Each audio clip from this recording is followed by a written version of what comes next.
Okay, here I have my Bart and Homer Simpson pinball table theme. So if you press any button, nothing happens. And this is just the sound, but nothing happens. See, there's nothing loaded. So what I need to do is input a quarter. I gotta make sure my power supply is on. If it is not on, it's not gonna work. So it's providing power to the coin acceptor.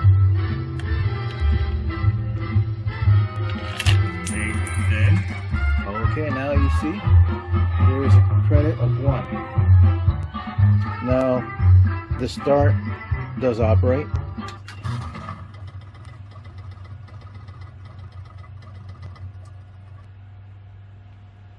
Okay, and I'm just gonna let all 3 balls sync.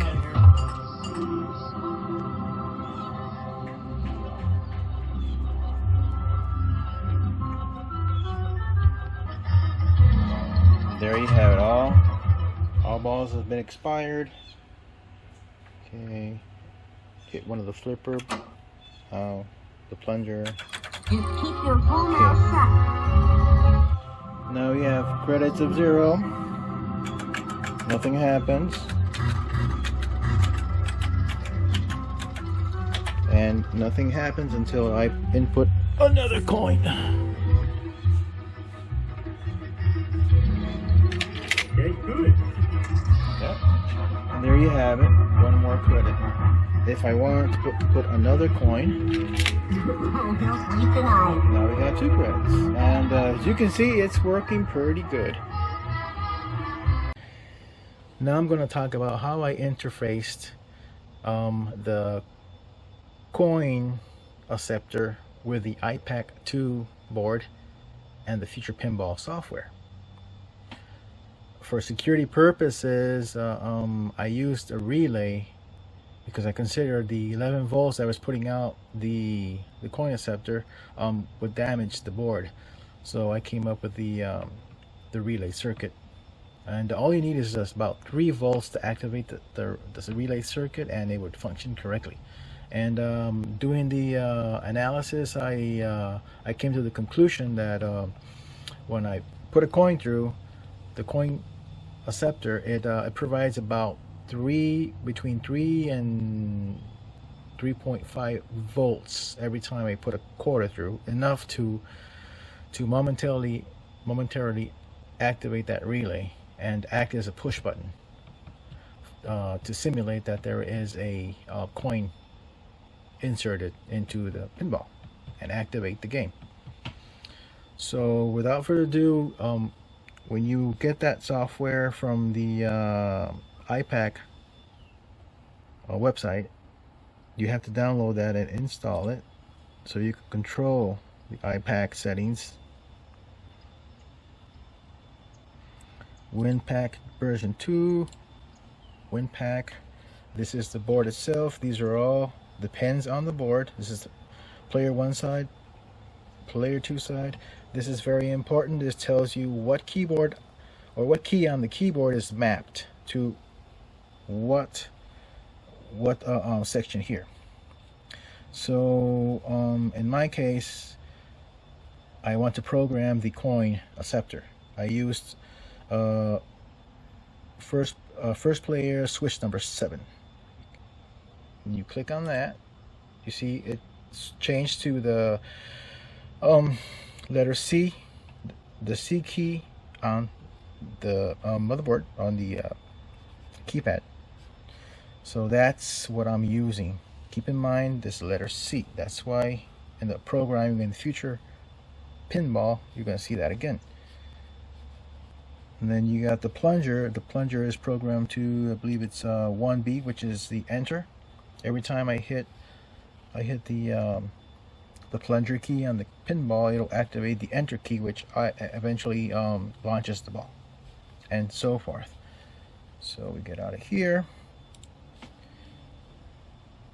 Now we got to go to Future Pinball, which is located under BAM.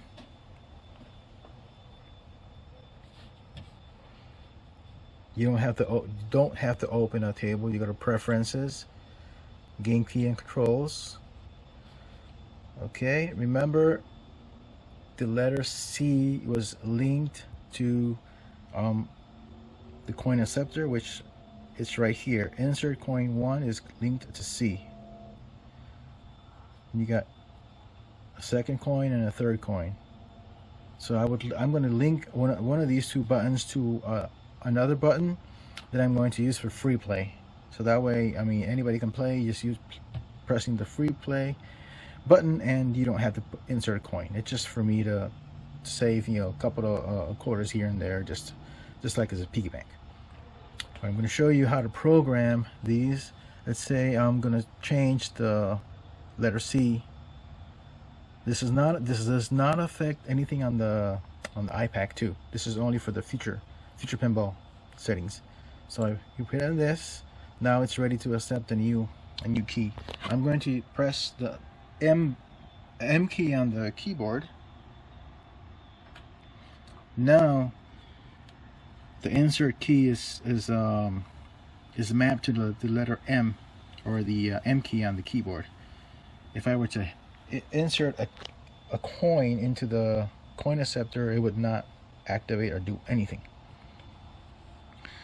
Let's say I want to reprogram that to the coin acceptor. I hit this again. Now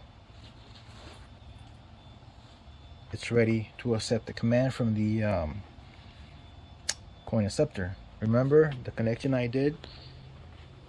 The coin is, I'm going to insert the coin. The coin is going to activate the circuit. It's going to send about 3 volts to the relay.